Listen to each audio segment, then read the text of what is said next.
people that we work with come to us for services, they're making their lives more difficult and kind of create some space for that. But let's start with Woman Inc. You know, we've been around since 1978 in San Francisco, all of that time. So we have San Francisco, we have such an amazing network. I'm sure I don't need to tell a lot of you about how amazing and powerful our network of providers is here in the city and how deep that community goes. I have to say, when I moved here to the Bay, I was really kind of taken back initially at the collaboration that happens within the city and across the Bay, and just how powerful a network we have. We make a lot of things happen that aren't necessarily well known. We come together, we help survivors, and we help each other. And so, Women Inc., the folks I work with, we're just very proud to be a part of this network with all of you and with Black Women Revolt Against Domestic Violence and other members of the San Francisco Domestic Violence Consortium. So, got to plug that network all the time. But I will really kind of drill into Woman Inc. here for a moment. And I don't know how y'all typically handle like questions or comments or anything, but I don't mind those coming at me at any point. Let's make this kind of informal, as much of a conversation as we can have on Zoom when most of the people are muted, right? So, okay. I have some slides too for the visual among us. Um, so here we go. I guess I can make this bigger too.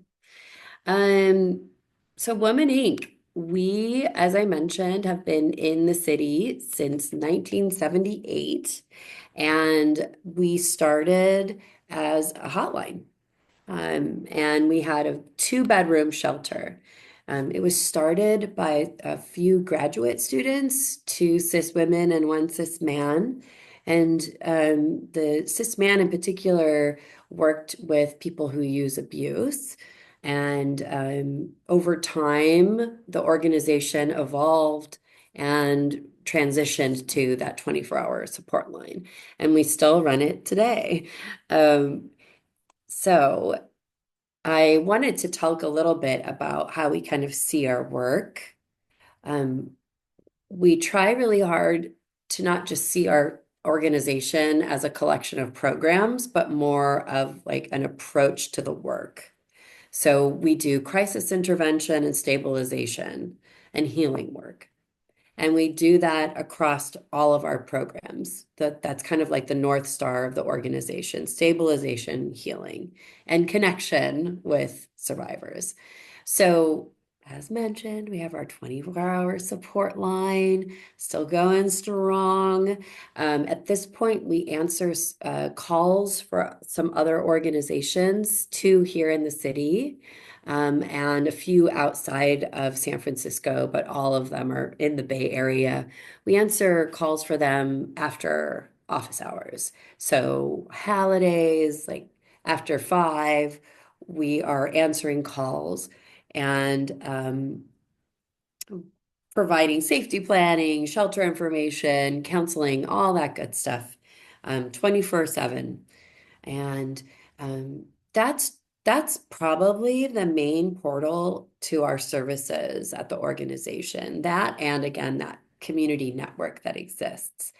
So most of the folks that are in our Latinx program, for instance, which I'll talk about in a moment, came through our quote unquote doors via our support line. And the Latinx program is a program that started back in the 90s.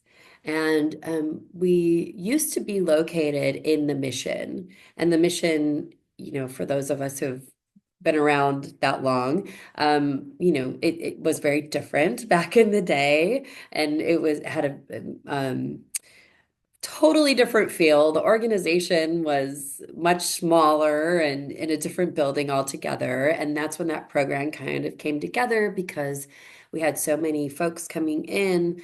At that time, Latinas who didn't speak English, most of them were monolingual Spanish speaking. And we found that, all survivors have obstacles. I mean, we all have obstacles. We're humans. But when survivors are trying to connect with services, we found that the women coming into our offices who were monolingual Spanish speaking, Latinx or Latina, um, it was like that plus. So it was hard to find folks who spoke Spanish. It was hard to find services in Spanish.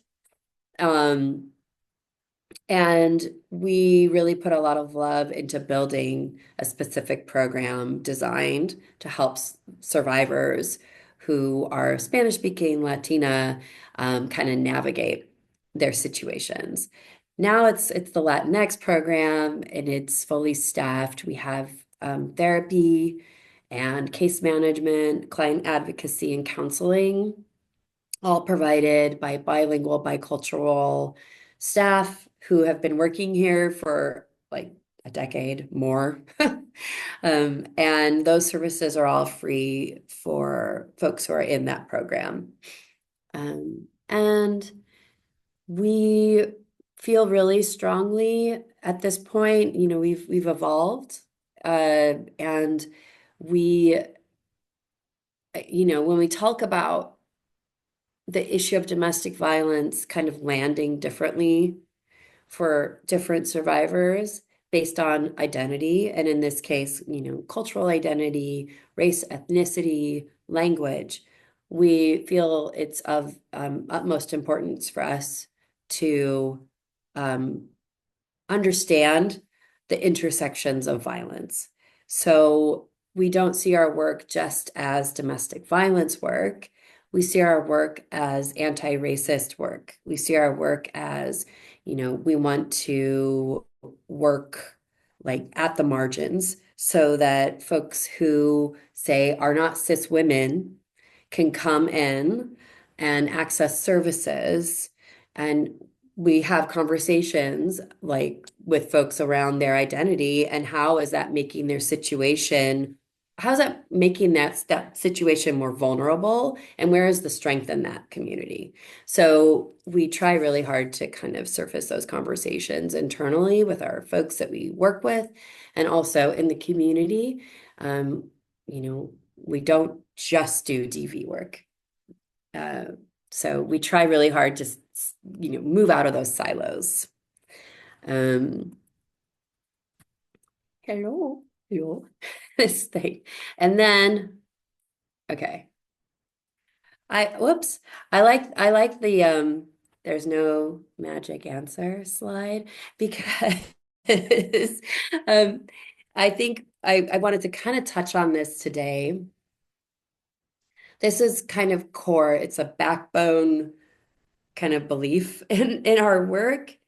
We get asked a lot, what should we do? My friend is dealing with domestic violence, or I've got a client at my organization that has these issues with domestic violence. And this is kind of our fallback. It's like, well, there's no magic answer to that. And we always, again, encourage folks to lean into community and lean into what makes any survivor, any program participant, any client, any friend, what are their options? Where is their power? Where is their community? Like what is in their toolbox? And there's no magic answer because that's a very nuanced question, right? We all have different options, communities, backgrounds. Uh, when we're dealing with domestic violence, there's that power dynamic that's very unhealthy and abusive, that's the connector. But a lot of times our way out of that differ individually. So we try really hard to have conversations with our program participants based on this premise. There is no magic answer, but we can come together and hopefully you're going to come out of these conversations feeling empowered. You're going to reconnect with your community if you've lost it. You're going to find your strength with others at the organization and with us providing service. And we're going to all come together and build healthy community that's supportive of what you're ready to do when you're ready to do it. Um, so it's kind of the approach that we take in the work. And then we kind of figure out like, okay, well, this person could really benefit from a support group. Great. We have support groups. Or if we're not running one, we'll call around. We'll lean into our community and we'll see what's going on out there. We'll provide counseling if we feel like that's what they need. We've done like client outings. It's very kind of need specific, our programming. And we go a lot of different directions with it. Um, we also have a volunteer program. So we train about around 50 people a year to work on the support line and provide other services at the organization. So right now, for instance, I think at last count, we have 54 active volunteers on the line because it's a 24-hour line. So there's a great way to get connected with us via that program. And we're also starting for organizations that deal a lot with domestic violence within their participant base, but they don't necessarily need to be counselors themselves. They can refer to us or another organization in the city. But they want to have a good understanding of the issue, the dynamics involved in domestic violence, and how to handle disclosures, that sort of thing. We're starting a condensed 20-hour training for organizations to kind of feel empowered to deal with these situations and know the network that exists that they can, again, lean into and connect with in providing services for survivors. Excuse me. So that's new. I think our first one is starting in the middle of July. So we'll have some contact information if anyone's interested in that. Um, but yeah, that's kind of like the highlights of W.O.M.A.N Inc. that I wanted to share. And I'll share our social media and all of that as well, and how you can stay in touch with us. Um, so that was what I had prepared on W.O.M.A.N Inc. Um, what's next? I got questions. If you could talk a little bit about the support groups and Latinx or Latina services that you provide. Sure, yeah. So the support groups, they really kind of run the gamut. We have a general like TV 101 group that runs.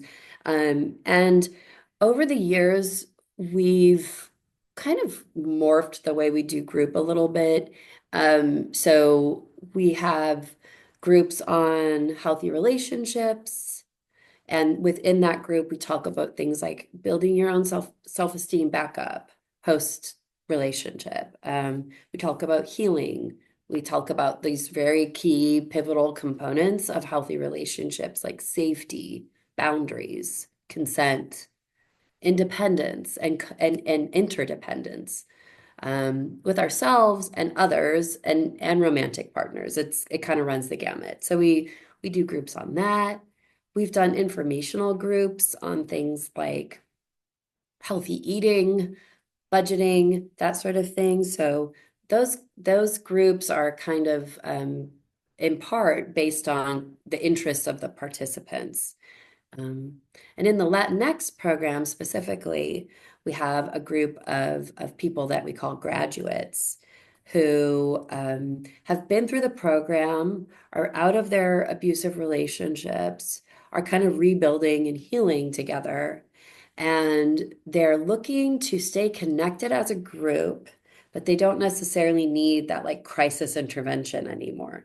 And they named themselves about a decade ago, Echando Palante, which translates to moving forward. And so that group is basically our future leader group. And they've helped us assess programming, messaging.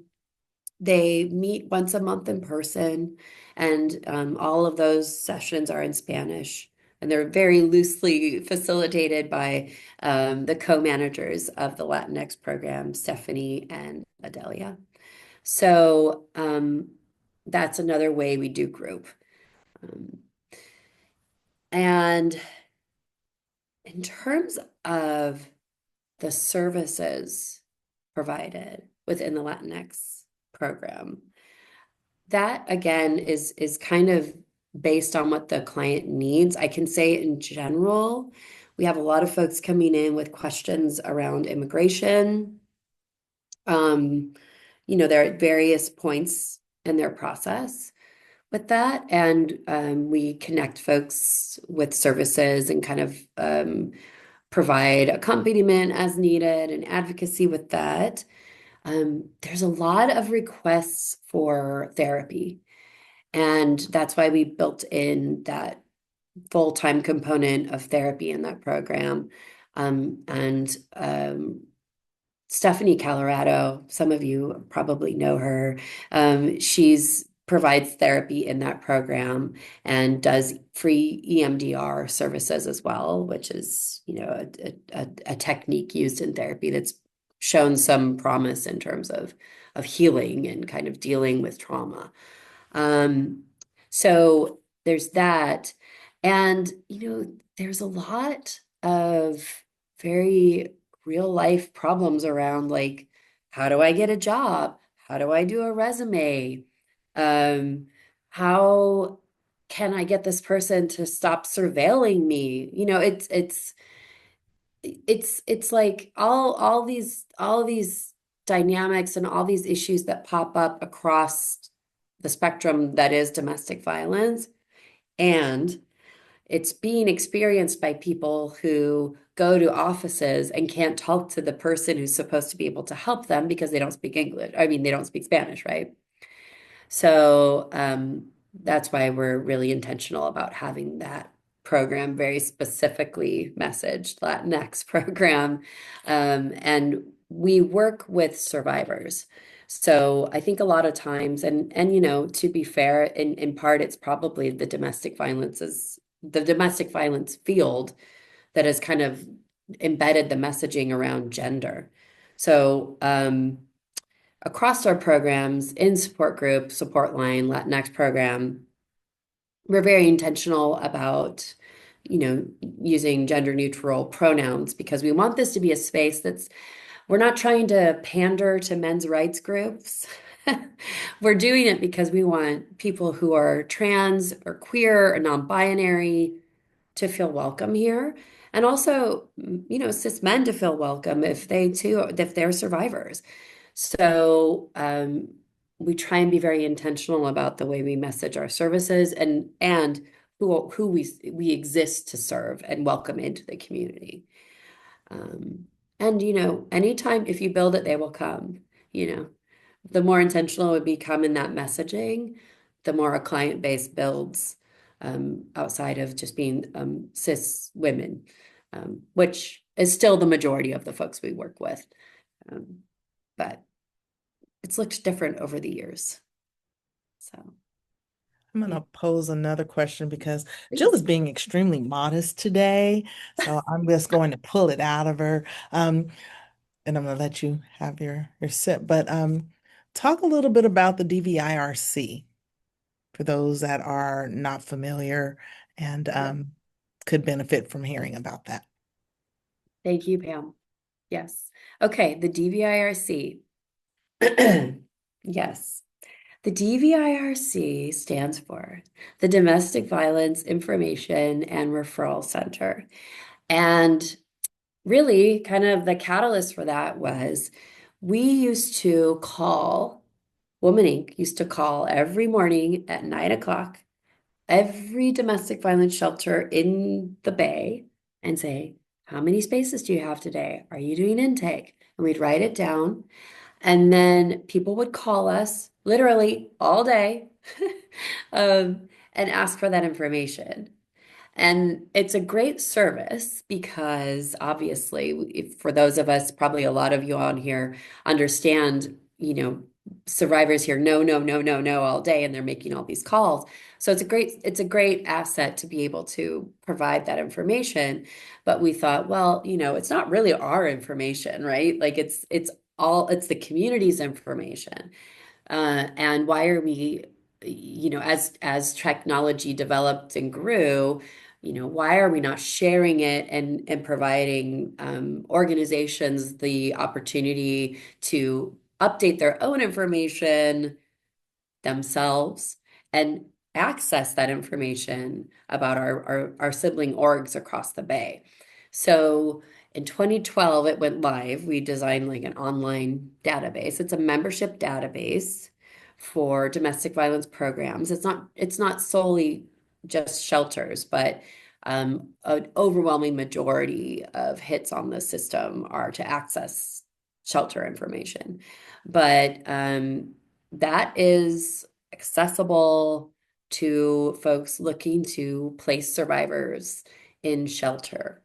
And, if you're not a member of it, there's still a public facing component of it where you can, at the very least, get the numbers for the organizations. And you can call Woman Inc., you can call Black Women Revolt Against Domestic Violence, you can call AWS, Asian Women's Shelter. Anyone that's on that site can access who has shelter space. And, it's perfectly imperfect. Technology is always developing. So, it's we'd love to be able to update it, and we actually are looking into some funding for that. But it's such an asset to the community to have that information. And and at this point, we've got close to 200,000 hits on it last fiscal year. So it's heavily utilized, heavily, heavily utilized. And over 75%, I believe, of the hits were looking for shelter information, which tells us a few things. It tells us there's not enough shelter, number one. Tells us that it's still incredibly difficult to access shelter, and we need to pump resources not into just space, a room or a bed, but for supportive services for survivors who need that bed. So it's a complicated, nuanced thing. So if we talk about pumping money into the shelter beds, I'm like, yes, let's do that. And also, let's get trained, seasoned staff in there to help support their actual healing. Um, so that's my pitch around new shelter beds. But yes, and the DVIRC has a bunch of other referrals, like legal services, some other support lines, restraining order services, that sort of thing. So it's a great resource for folks looking for those types of referrals. Thanks, Pam, for bringing that up. It's the first of its kind in the state, so it's kind of neat. Mhm. It's a phenomenal tool. And I'm recording, so I can't see if people are writing questions. So Andrea, you're going to have to do the lift on it on this section. Um, I don't know if you want to open it to questions or if you had questions specifically for Jill, or else open the room up for questions. I'm happy to open up the room. I do have a question in the meantime. Funding has been a challenge across the city, and I know Woman Inc. is feeling that too. What's at stake with these kind of lifelines when these kind of lifelines don't get the funding that they need, including for Woman Inc.? Yeah, yeah, thank you. I don't want to be like myopic or, but lives are at stake, lives, frankly. Um, survivors are so marginalized and given such harmful, toxic messaging about their lives and their situations. They're blamed and they hold the shame of what someone did to them. And, it's already an incredibly difficult, to put it lightly, situation to navigate. And I'm sure looking at the screen, how many people are on this call, some of us on this call, if not most of us on this call, know that because we have some lived experience with it or someone we love has. Um, so what we're doing when we cut funding is essentially um, validating all of that message that it doesn't matter, that their safety, their mental health, the health of their children, the health of their partners in life who aren't abusive, that they just don't matter enough. We need to have, I don't know, a clean street, or that's more important, or overtime, that's more important, you know. So to me, it's just like very troubling to think of the message that it sends. And also, you know, problems, issues, trauma, all of that, that doesn't show up neatly during business hours. Survivors call when they can call, they reach out when they can reach out. And a lot of times that is not Monday through Friday, 9 to 5. That's in the middle of the night and they need help. That might be the only time they could get out of their house. And it doesn't have to be as dire as that either. They might need to talk in the middle of the night about something that happened to them 20 years ago that they just had a nightmare about and are still experiencing PTSD about. And that matters too. So when we cut funding to that, to those services, it's like, no, that doesn't, it might matter, but it doesn't really matter enough. And when we backfill budgets of like the police department, think what you want about that, great.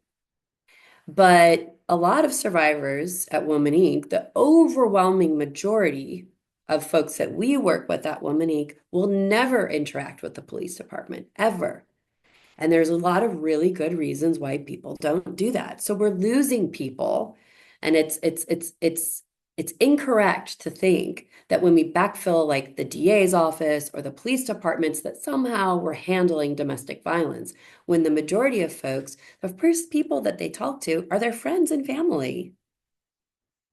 And then they might call us or call Black Women Revolt Against Domestic Violence or AWS or KUAV or some other amazing organization here in the city. And they may never interact with the police, even though it's their legal right and they should be able to do that. But I think people sometimes misunderstand and think, oh, well, it's handled because the police are fully funded. And that's wrong. That's wrong. That's wrong. That's wrong for most of the people we work with and a lot of survivors across the city, the nation, and it is what it is, the state. Um, so the community has always supported community. That, all of these interventions that have been um, changed laws, changed people's mindsets, change the zeitgeist of the moment. They're community led, driven, and they're participatory of the community. And when we undercut the community, we essentially undercut any progress that we've made or could be making, and we're scrambling to just protect what we have. So I like to think, and I know it's said a lot, budgets are a reflection of an organization's and a city's values. And when you're cutting services like this, or you're cutting, funding for the transcultural district, or you're cutting money for sexual assault services or immigration services, what we're saying is that doesn't matter to the city of San Francisco, which benefits from the whole nation, the country, and the world. You know, people come here for that because we are seen as a beacon of hope and acceptance. And when our budget doesn't reflect that, it's there's something wrong. It's just so I think it chips away at the sanctuary that San Francisco is set up to be. Um, People's lives are lost, and that shame and that drilling in of victim blaming deepens and becomes more corrosive. And also, I'm sorry, just one last thing about that. Like, another thing is, this is so during COVID, for instance, you know, a lot of the nonprofits are still here and they existed throughout COVID. And we showed up out at the office. We still, worked with clients in a way as safe as we could because we were deemed as like first responders in that crisis. And we're still here. We're still pumping money into the city. We're still living here. We're still in the Bay. We're still generating tax dollars and buying buying lunches and all of that. We are a um, pivotal part of San Francisco's success, and we are keeping the city alive. So it's also really destructive to the very core of the nonprofit structure that exists here in San Francisco when our funding is chipped away at. So we've been being here and we're going to stay here. But yeah, Pam, I see your little hand up like that. I just wanted to add into the point that you said about the police and response. About 64% um, people do not pull in police Mm, into DV situations and sexual assault. We had Janelle White here last month talking about SF war. And again, more times than not, survivors do not want police involved. And when they are involved, it's usually as a result of a neighbor calling, or it's so heinous that they have had to go to the hospital for immediate treatment. Most people don't voluntarily go, let me call the police for assistance. They do call friends and community members, or a neighbor will come over because they've heard what's occurred. I wanted to lift that. And then also the impact, as you said, about us being here. But we're disappearing. mm, Yesterday, while we were in Sacramento, we heard Baywar is going to be closing at the end of September, which was pretty shocking. The nonprofit struggle, as I always like to say, is hashtag nonprofit life. We struggle on a daily basis, but when you start losing institutions mm. that support sexual assault survivors, domestic abuse survivors, and even ourselves, we almost closed twice this year. It's just not a great thing because, again, people rely upon the community, not necessarily the police. Yeah, So thanks for lifting that, Jill. yeah, no, thank you for fleshing that out. That's real. Um, I think and there's just I know like I was kind of asked like, okay, what's kind of on your mind these days in relation to this work, right? And um I think that it's not exaggerating to say that I'm not exaggerating when I say our community, our communities are under attack. The realities that we know are true.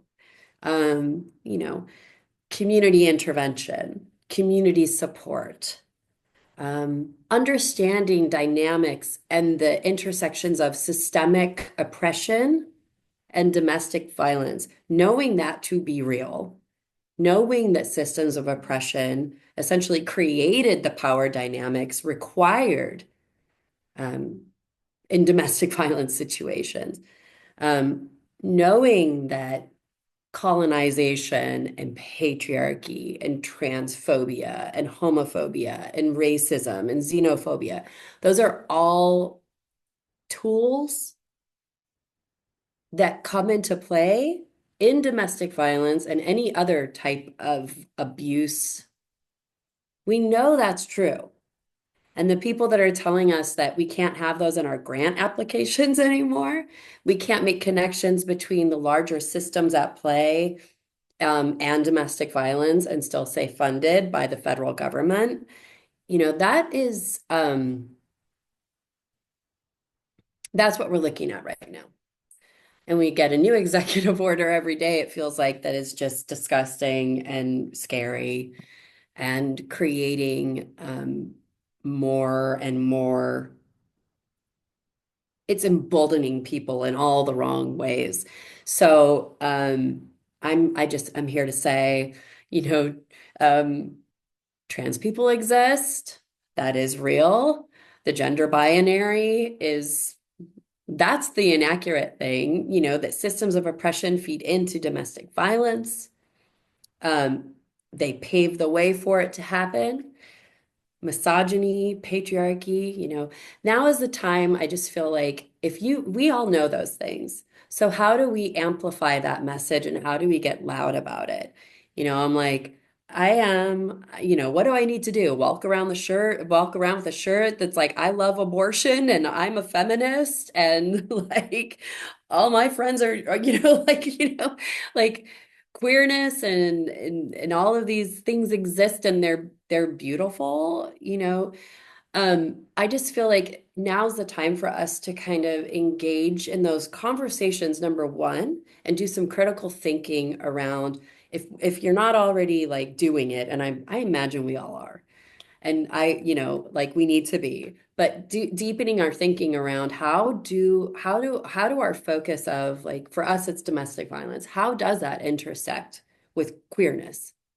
How does that intersect with trans communities? How does that intersect with abortion and reproductive justice? And how can we have those conversations in a way that does not allow that truth, that reality to go away? Because it's trying, they are actively, this administration is actively trying to erase our history, um, and get women back in the home, having babies, and telling trans people, no, you just don't exist anymore, and you don't have access anymore. We all know this, but I think all of us as individuals kind of need to like think about how our value systems and how our work intersects with that and how we are personally impacted by it, and empower ourselves and start having some real conversations. Um, Woman Inc. doesn't get any state or federal funding, though we get city funding that was cut, not entirely, but a portion of it was. It was a pretty deep cut for our operations. But, I think we're in a position where it's like, okay, given those set of circumstances, how do we need to show up in the community now? How can that how can that empower and be an asset to our community? So it's like that individual work and also that community work, that organizational work coming together and getting loud. So I mean, let's march, let's protest, let's do all these things. Do whatever you need to do to stand up and fight, because they want to take us down. Like they really do. Um, and I was thinking and thinking about how to put that out there in like a more delicate, diplomatic way, and I just don't feel like thinking about that. I feel like that's a waste of my energy right now. So I just want to be real. Um, that's what's on my mind. Yeah.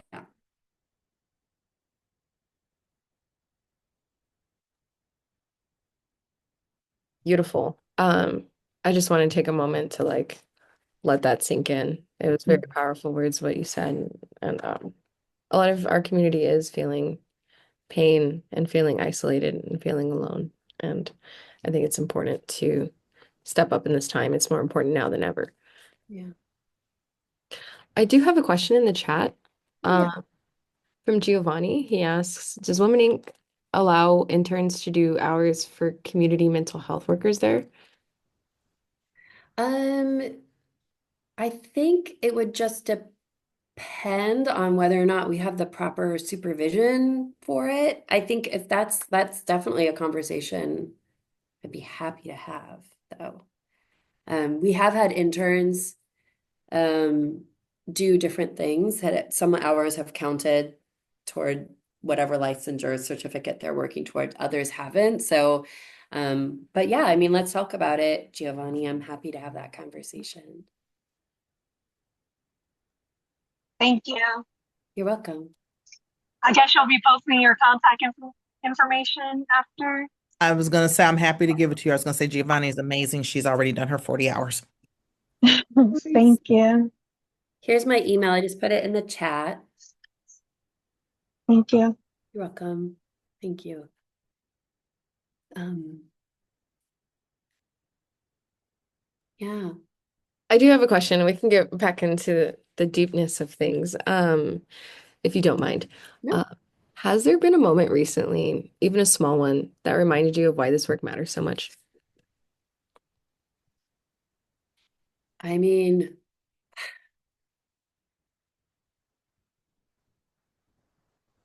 yeah, yeah. I feel that deeply. I feel that deeply right now. I don't know.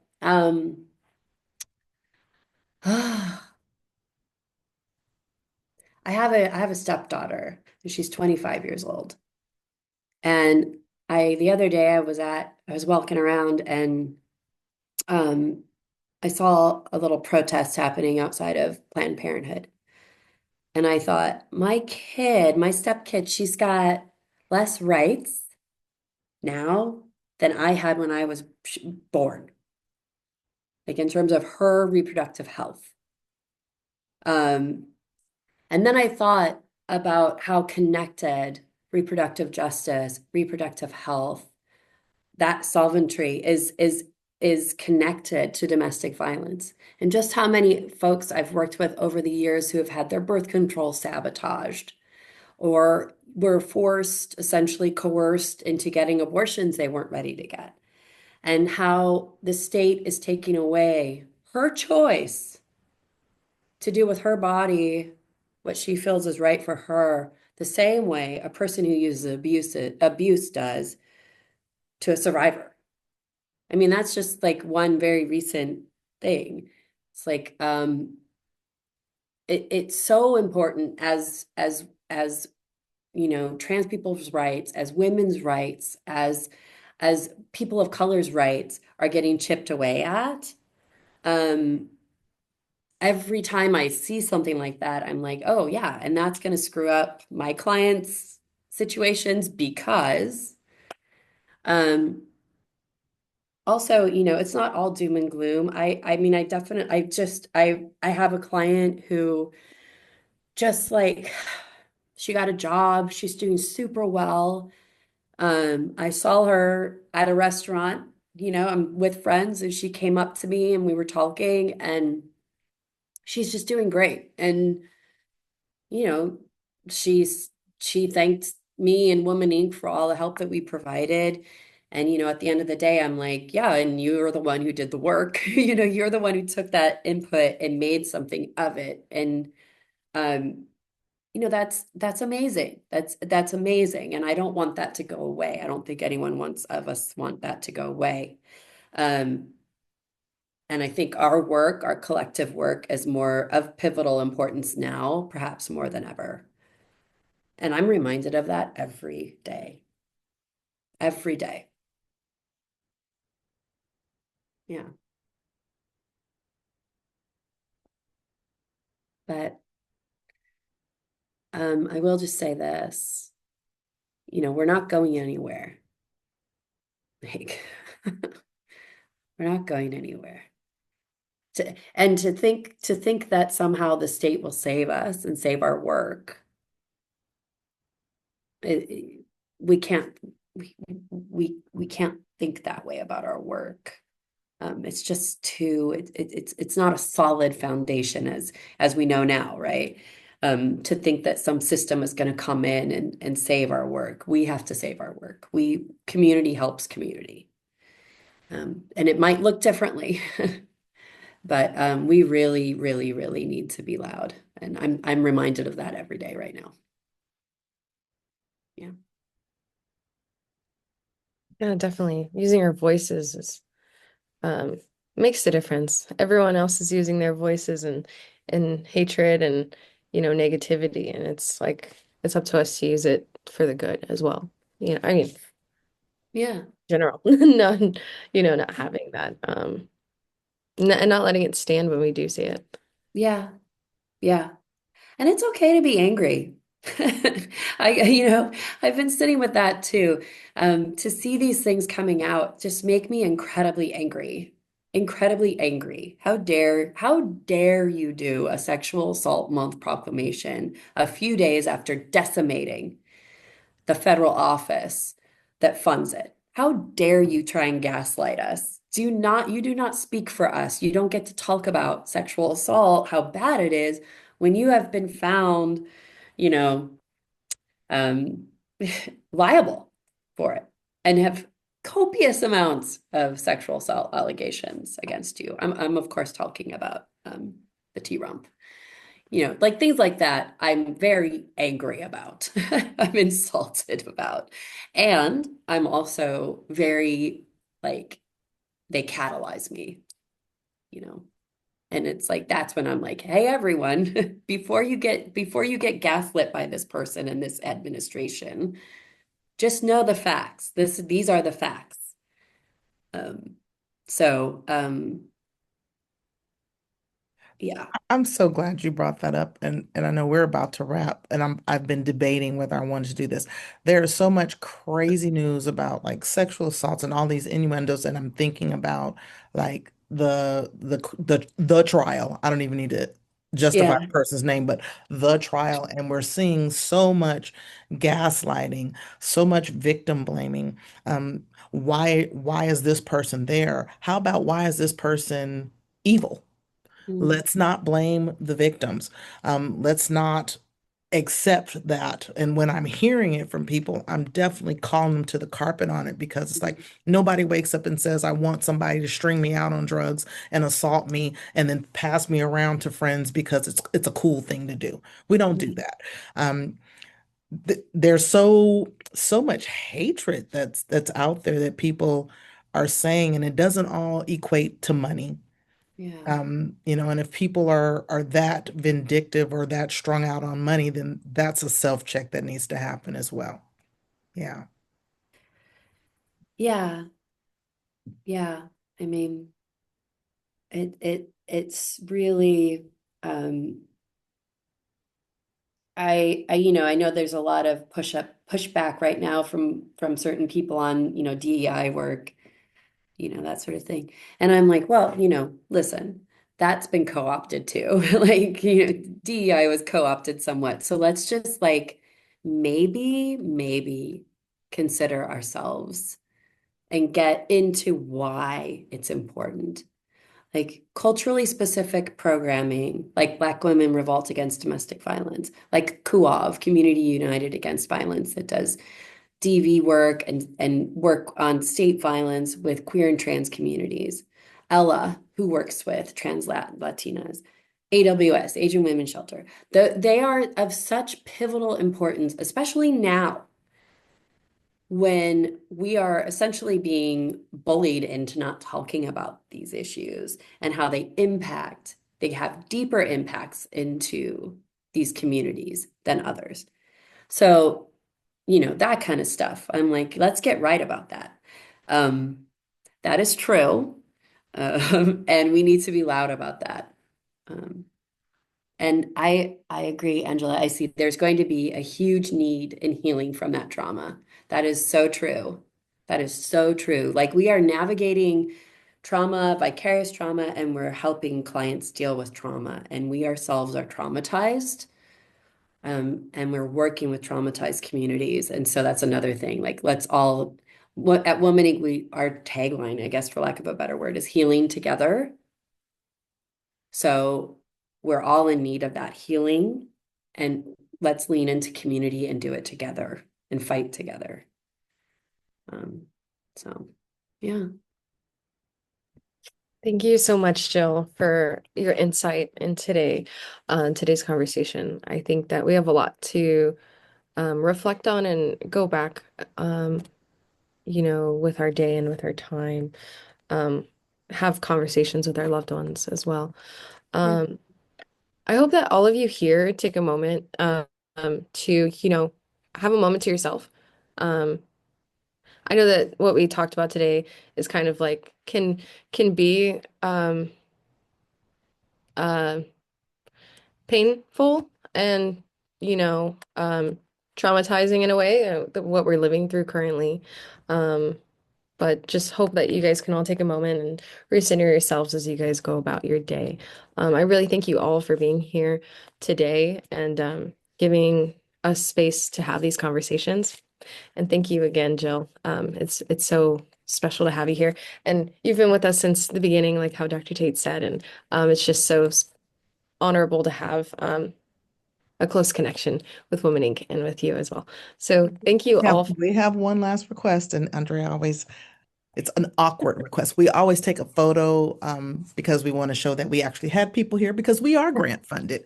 And so we ask if you can open cameras. It's a quick flash. You don't have to do anything special. And if not, we'll even take pictures with your camera closed. We just need to show that we weren't sitting here talking to ourselves. So we appreciate you. Um, and Hello. we're going to go on and get our picture and then we submit it with our monthly reporting. So. 1, 2, 3. Everybody look as beautiful as you are. And thank you. We appreciate you being here and we look forward to seeing you next month, where we are actually going to have Kuav as our guest. They will be here in honor of LGBTQ Awareness Month. We're hoping to have some conversations around trans issues and barriers for service. And we look forward to having you all back here next month. See you all at the Trans March, Yes. June 27th, I think. For sure. See you Okay. all later. Thanks for Thank you being so here. much. Thank you. And thanks, Jill. Thank you. Hi. Um, thank you so much. Yes, thank you, thank you, thank you.